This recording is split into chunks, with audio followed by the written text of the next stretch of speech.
അസ്സലാമു അലൈക്കും. രാവിലെ ഇതാ അടുക്കളയിലേക്ക് വന്നിട്ട് ഞാൻ ആദ്യം തന്നെ കുറച്ച് വെള്ളം തിളപ്പിക്കാൻ വെക്കുന്നുണ്ട് കേട്ടോ.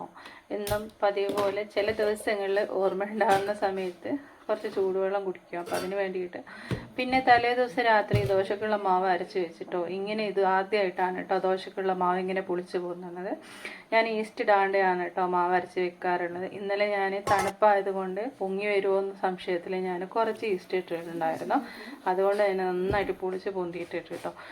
അപ്പോൾ കട്ടൻ ചായ അതിൽ തന്നെ ഉണ്ടാക്കി ഒരു ഗ്ലാസ് കട്ടൻ ചായ കുടിച്ചു. ചൂടുവെള്ളം കുടിച്ച് 10 മിനിറ്റ് കഴിഞ്ഞപ്പോഴാണ് കട്ടൻ ചായ കുടിച്ചിട്ടോ. ഇനിയിപ്പോൾ ദോശയൊക്കെ ഒന്ന് ചുട്ടെടുക്കുന്നുണ്ട്. നന്നായിട്ട് മൊരിപ്പിച്ചെടുക്കുകയാണെങ്കിൽ കുറച്ച് ഓയിൽ ഇതുപോലെ ഒന്ന് തൂവി കൊടുത്താൽ മതി കേട്ടോ. ദോശയ്ക്ക് ഇന്ന് നമുക്ക് ചട്നി ഉണ്ടായിരുന്നു. ഒരു 1 ഡേ ട്രിപ്പ് പോവുകയാണ് കേട്ടോ മോനെ കൊടൈക്കനാൽ. അതിൻ്റെ പാക്കിങ്ങും കാര്യങ്ങളൊക്കെയാണ്.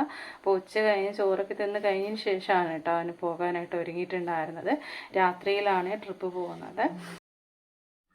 അങ്ങനെ അവന് ഒരു 3:30 ആയപ്പോൾ ഇറങ്ങിയിട്ടുണ്ടായിരുന്നു കേട്ടോ. കൽപ്പറ്റയിൽ നിന്നാണ് പുറപ്പെടുന്നത് കേട്ടോ വണ്ടി ട്രിപ്പ്. അതുകൊണ്ട് തന്നെ നാളെ രാത്രിയിലേക്ക് തിരിച്ചെത്തും കേട്ടോ.